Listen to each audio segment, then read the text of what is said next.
If you're in touch with Devi, after that, energies turning negative for you doesn't happen. Such things will have no influence on a person who's truly meditative. The more mentally, emotionally distracted and unfocused you are, the more you're susceptible to these forces.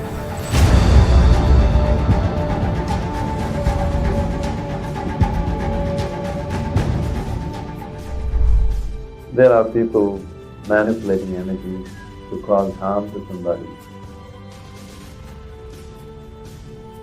People can even cause death like that. In certain parts of India, it's very prevalent. One Veda among the four Vedas, the Atharvana Veda, is dedicated to this, as to how to manipulate energy for your well-being in somebody's system.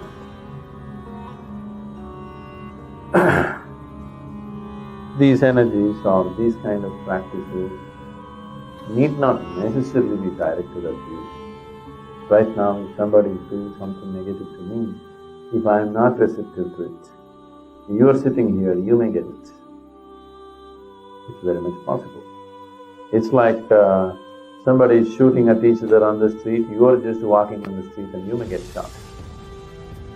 So, certain practices, if you bring in certain practices or certain utterances into day-to-day life, one can easily tide over this thing.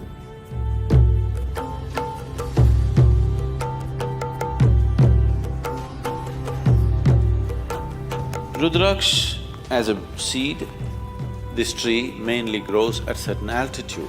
Somewhere between 6,500 to 12,000 altitude is where Rudraksh grows in the Himalayan region. And it has very unique vibrations.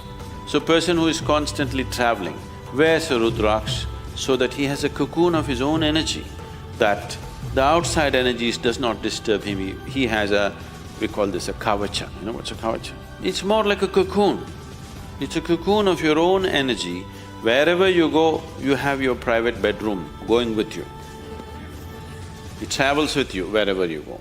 For people who are in family and social situations, the best thing to wear is always the fire-faced Rudraksh. It is best that it is given to you by somebody who knows what it is. Simply buying it off the shelf from in some shop and wearing it is not a good thing. Normally, the Rudraksh that you find here is always sourced through… there are families who have been dealing with Rudraksh for thousands of years, the same family. They hold it as a sacred duty, it's not just business for them.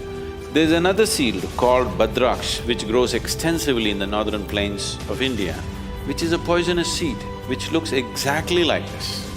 And especially for the Western tourists in India, now we are making very nice plastic Rudraksh which looks wonderful, better than this, but it's plastic Rudraksh, okay? So, it is best that it is always taken through a known source, otherwise all kinds of things will come.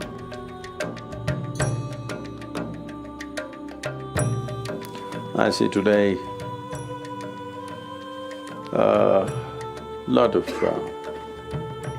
these,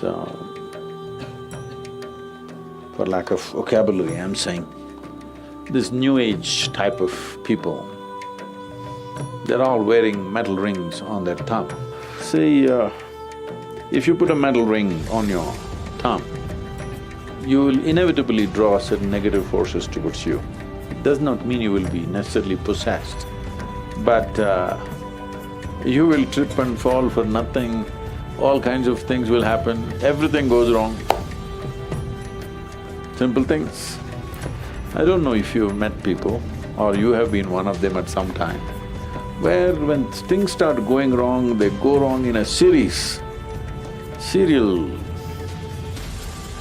trippings, not one or two, simply it keeps happening, everything and everything goes wrong from small things to big things, simply because they would have attracted certain dimensions of energy which is not conducive for doing anything in the world, but it could be conducive to do something else. Only those who want to do occult practices would wear a ring on the thumb. But today, either out of ignorance or fashion, once you put metal on the thumb, you're inviting this.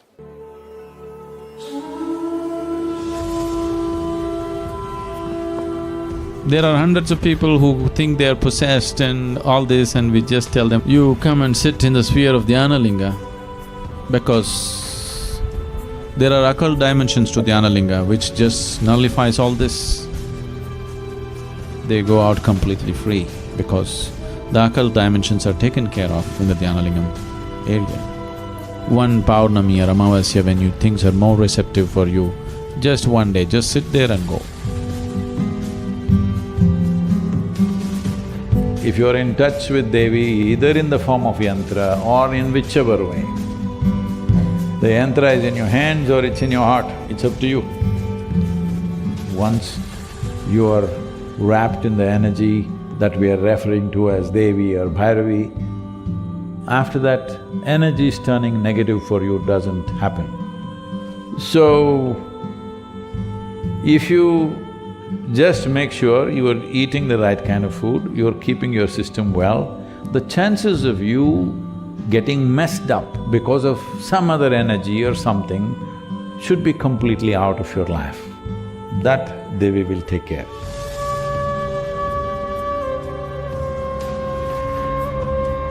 If you're truly meditative, don't even bother about occult.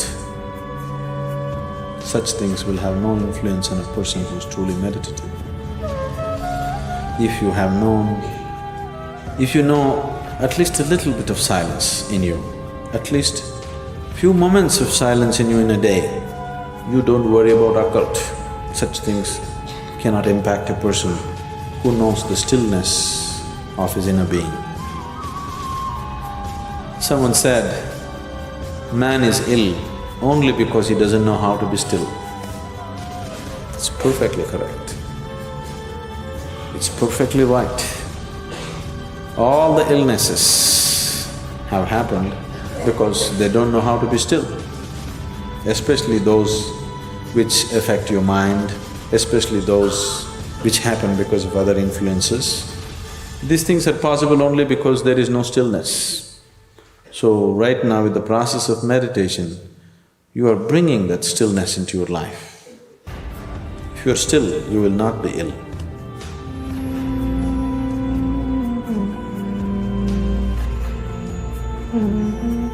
Above all, keeping yourself. The more mentally, emotionally distracted and unfocused you are, the more you're susceptible to these forces.